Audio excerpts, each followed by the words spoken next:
Kaleidoscope, a weekly public affairs program brought to you in partnership with the Urban League of Greater Cleveland, Kaleidoscope Magazine, and News Channel 5. Good morning, everyone, and welcome to the broadcast today. There are wealth creators and wealth spenders. Lynette Finklia of the New York Life Insurance Company will be here to talk about wealth creation and empowerment. Then we will hear from Lisa Bottoms and Kimberly Moss about how they're getting young people in the workforce. Later in the broadcast today, psychologist Dr. David Gannon will explain how to improve your chances of getting a job and keeping your head straight while you look for work. Good morning again. I'm Leon Bibb. This is Kaleidoscope, and so we beginning with Lynette Finklia, an agent with New York Life Insurance Company. Good to see you, Lynette. Thanks a lot, Leon. Good to see you, too. Oh, good to have you on the broadcast today. You're here to really talk about something that New York Life Insurance does. That's called the $50 billion empowerment plan. Right. What's that mean? Well, Leon, I'm so excited to be here today to talk to you about New York Life's African American Market Unit's $50 billion empowerment plan. And what we're doing is partnering up with churches and universities across the country in an effort to provide financial literacy and give people the tools to create multi-generational wealth. Yeah. You're specifically looking at the African American community. Yes, we are. We're talking about financial literacy. Yes. Yeah. What is it that we need to know in the African American community, and I'm certain other communities as well? We're all spending the American dollar or trying to get the American dollar. What is it that we need to know that we don't know? Well, one of the things, when you think about some of the myths in the community as it relates to life insurance is that I only need enough to cover the final expenses. And one of the things that a lot of other cultures are doing is using life insurance as a tool to create multi-generational wealth and to leave a legacy for their family and loved ones. When I came on, we started, I said that we were going to talk about wealth creators versus wealth spenders. Right. What's the difference between a wealth creator and a wealth spender? Wow, that's a good question, Leon. I'm glad you asked that. Well, a wealth creator is someone who is actually putting a little bit of money aside for their retirement.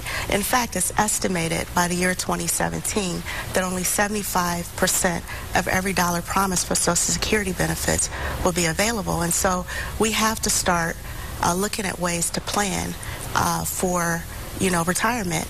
I don't think that they'll actually get rid of Social Security, but they'll definitely probably modify it a little bit. Certainly in the years to come. Absolutely, absolutely. And then a wealth spender is someone who may, have to have the flashy car or, the Gucci bag or, the Prada, as opposed to actually taking that money and using it to purchase life insurance and create multi-generational wealth and leave their family and loved ones with a legacy. So how is New York Life Insurance doing this $50 billion plan? You said you're working with religious organizations, churches, and organizations like that. How does that work?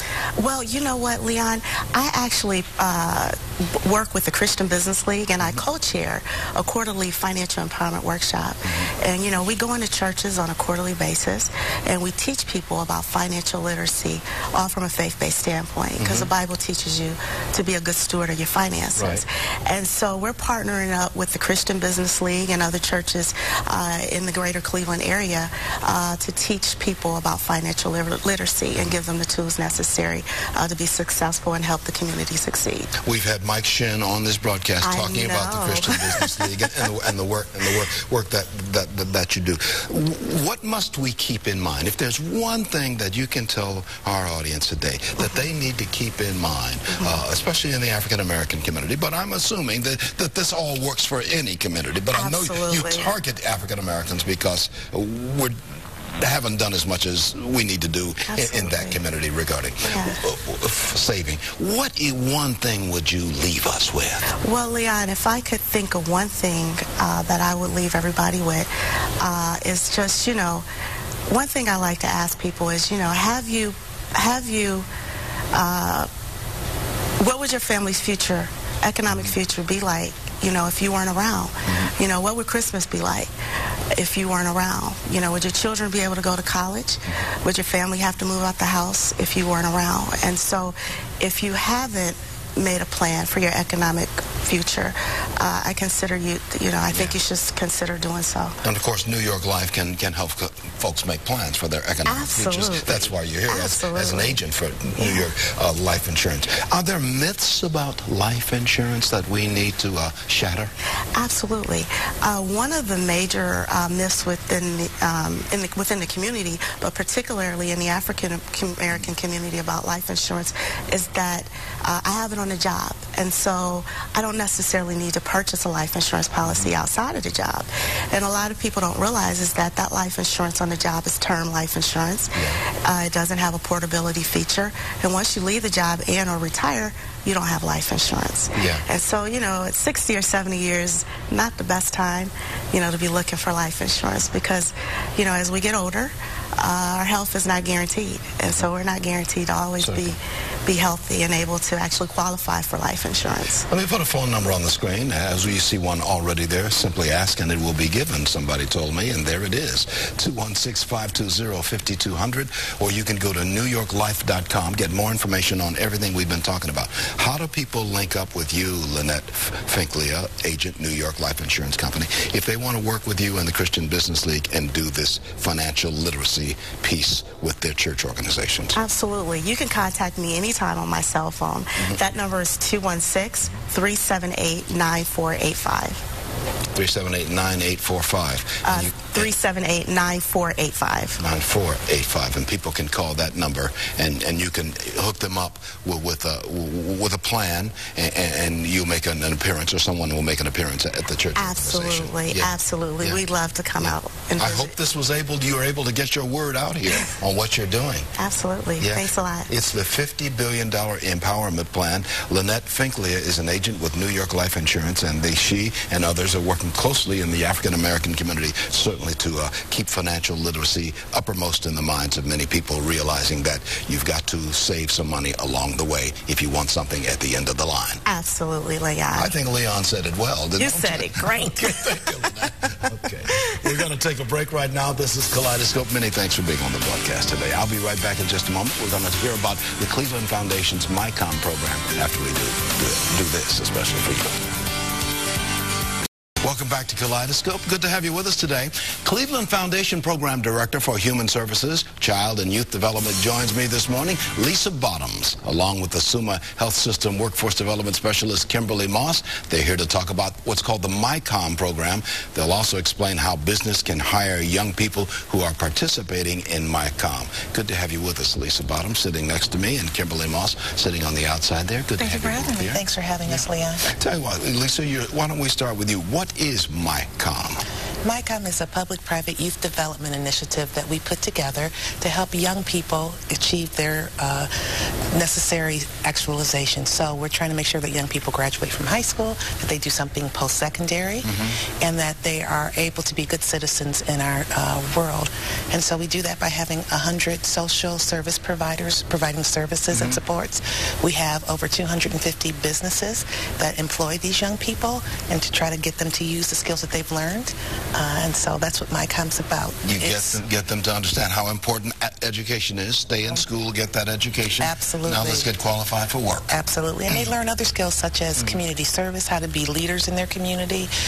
They learn how to work together in teams through basketball leagues and through other kinds of community service projects. So they're taking these skills, and then they go to businesses, and then they learn how to apply them.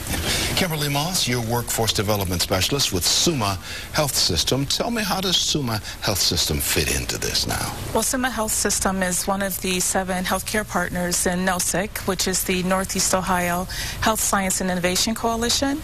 And this is an unprecedented regional partnership of the healthcare systems in Northeast Ohio. And our goal is to build the future workforce for healthcare and build initiatives and pipeline efforts to prepare younger workers to be prepared for healthcare and be part of our labor force. Now, Summa tries to get some of these young people involved into the healthcare business, right? Yes. Into the healthcare industry, I should call it. Yeah. What's been their reaction so far when they realize what is attainable for them here in Northeast Ohio? Well, once young people learn about healthcare opportunities, they're really excited about it, and they can participate in a number of activities and strategies that our healthcare systems have available for them, such as job shadowing and internship opportunities and summer employment.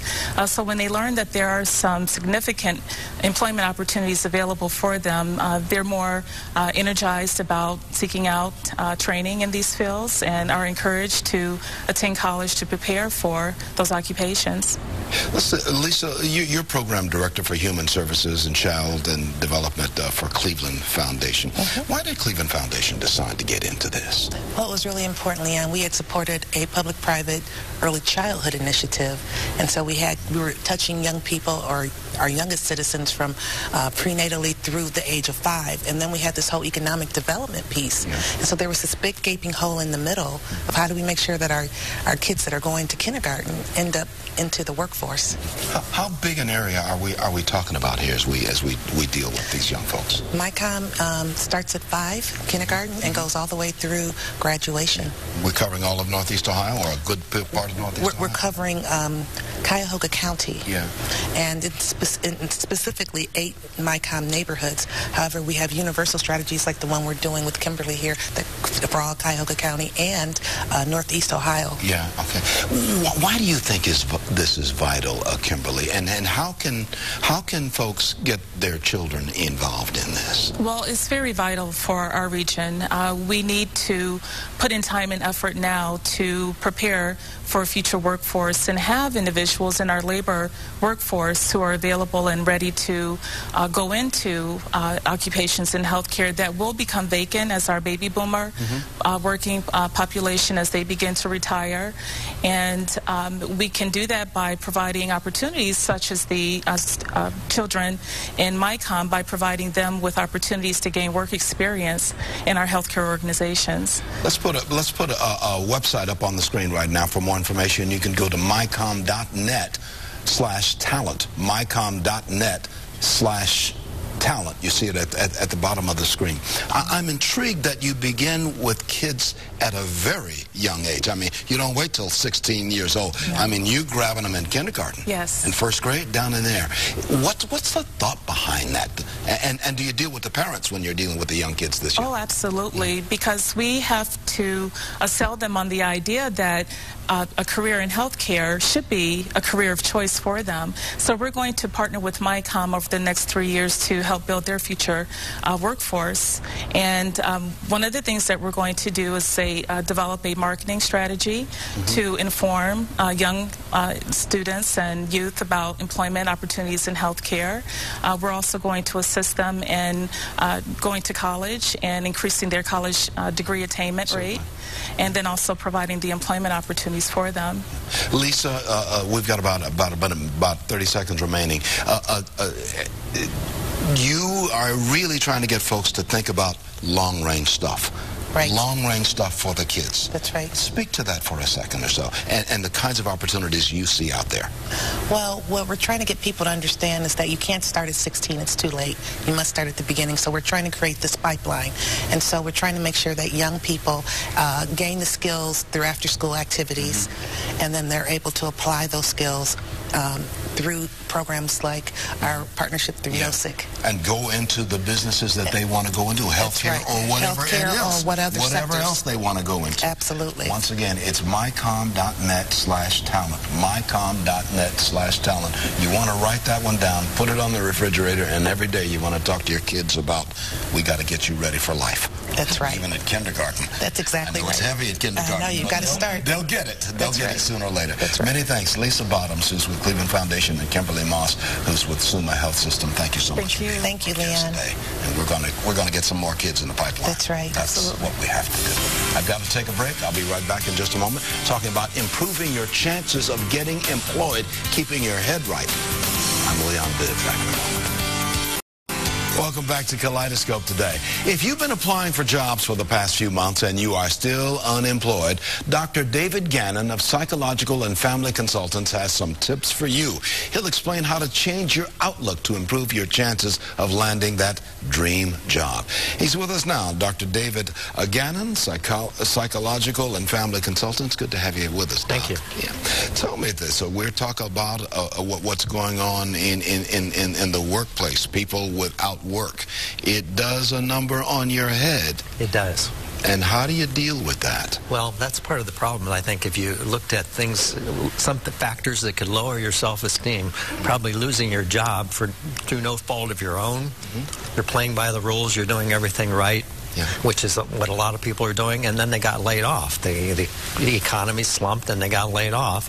And you get, I'm not going to be cavalier and say get over it, and that's not my focus, but the people that are successful and get another job have a difference in the way they think about those things. You've got to start making it your job to find a job. Is that what you must can't be be approached? a victim. You can't be a victim. In fact, I talked to you about the Who Moved My Cheese book. Because, let's bring this over here and get a shot of this now. This is you use this book in some of your consultations. I actually do, yeah, and I recommend it. It's not very long to read, but it is about changing your attitude, and you have to get rid of this sense of entitlement. And I've always been in this situation. I've always had this job. They owe me this job, and maybe if I wait for the cheese to come back, it'll come back on its own. And the mice and the little people in the story, the mice are not complex thinkers, and they say, we better go out and look for some new cheese in a new cheese room. And the people in the story say, well, let's think about why this happened and why we're entitled to keep this job and this cheese and that kind of thing. So you have to change the way you look at it. Well, how do you prepare to go looking for a job? Or how do you prepare for that job interview? Some people have been in jobs for 30 years, and then all of a sudden they find they're out and it's too soon to retire. Well, what must they keep in mind when they go looking? Well, first of all, you have to go looking. Part of the problems with when you lose your job is that you sometimes get depressed and you want to sleep and stay in bed, and some of the things you have to do pre-job hunt is, first of all, get up. Get up in the morning, brush your teeth, put some clothes on, and look nice. And when you go out and look for a job, even if you're looking for a mechanic's job, go out and have a tie on and a jacket. Look presentable. Look like the person that they want to hire. Do some other things, too. Do some networking. Get creative. Get outside I'm going to say get outside the triangle, because get outside the box is the old way. You've got to think even more creative. Get outside the triangle. Get outside the triangle and start to think about how can I look maybe at the library and do some reading on the field that I was in. How about could I get in a different field? Does it have to be exactly the same way, the same job as I was doing before? Can I develop some new skills? Getting out and talking to people, maybe developing a new skill. You always wanted to do woodworking, but you never had time with this job you have. Now you can go out in your garage and you start making some things, and you discover that you've made a fireplace that people can sell, and everybody's buying them now. So developing those things. Now your office is in Canton, Ohio. Now, do you see clients from all over? I mean, how do you work with that? How do you deal with that? I see clients from Summit County, Tuscarawas County, Stark County, mainly because of the distance. And the reason this comes up is I write a column in the Canton Repository, and I wrote an article recently about this unemployment attitude, and if you improve your attitude, you improve your chances of getting a job. So I wrote about that, and not that I have a lot of clients that are unemployed, but I have some, and then oftentimes the spouses maybe of the person, they're still working, and so I see them and they're talking to me about they're depressed and they can't find anything, and what can they do? And so we start talking about, well, do you expect to find anything? There's a concept in psychology called expectancies.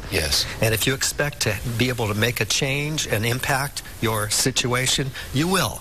If you don't, you won't. It's pretty cut and dry. It's 100%. Let me put a phone number on the screen for Dr. David Gannon, who's with Psychological and Family Consultants. Dr. David Gannon, PhD, a psychologist. 330-493-4220, and folks can give you a call right there, and you can talk about some of these kinds of things. You brought with you a couple of things I want to get. Well, one of these about attitude. One, we cannot change our past. The past is done. Right.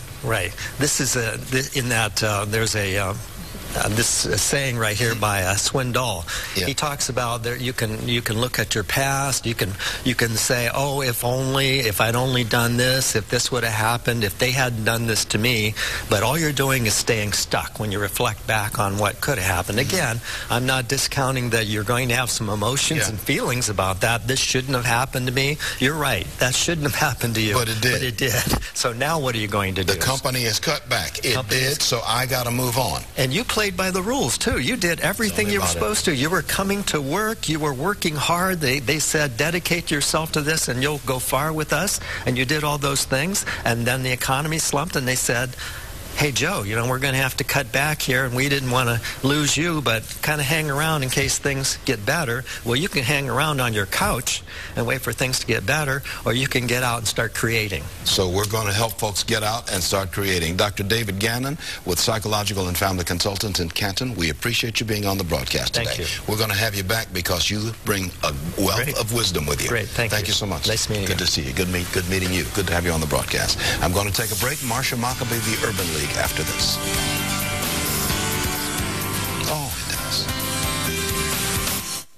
Now here's Marcia MacCabe of the Urban League, always with a comment. Hi, Leon. Hey, how are Marcia. you? Okay. Not only do I have a comment today, I have a gift. Oh, you come, I come bearing gifts. Yes, I do. Yes, I do. Had the wonderful opportunity recently of visiting the Martin Luther King Jr. Memorial, and I was so inspired while I was there. I thought of you while I was there, and I brought you back this beautiful pen to commemorate the visit. From Washington, D.C. Isn't that nice? Yes. Washington, D.C. Yes. It's quite a memorial, I'm told. It is quite a memorial, and I'll tell you, everyone that was there, there's such a hush that goes over it when you go to visit, and people are just so inspired, and it brings people together from all walks of faith, all kinds of, races, creeds, and we talk about the dream of Martin Luther King. I was there when it was under construction, and I've got to get back there when I can spend some time now that it is complete. I want to get back because my fraternity was greatly involved in this. Dr. Martin Luther King, of course, and I both fraternity members of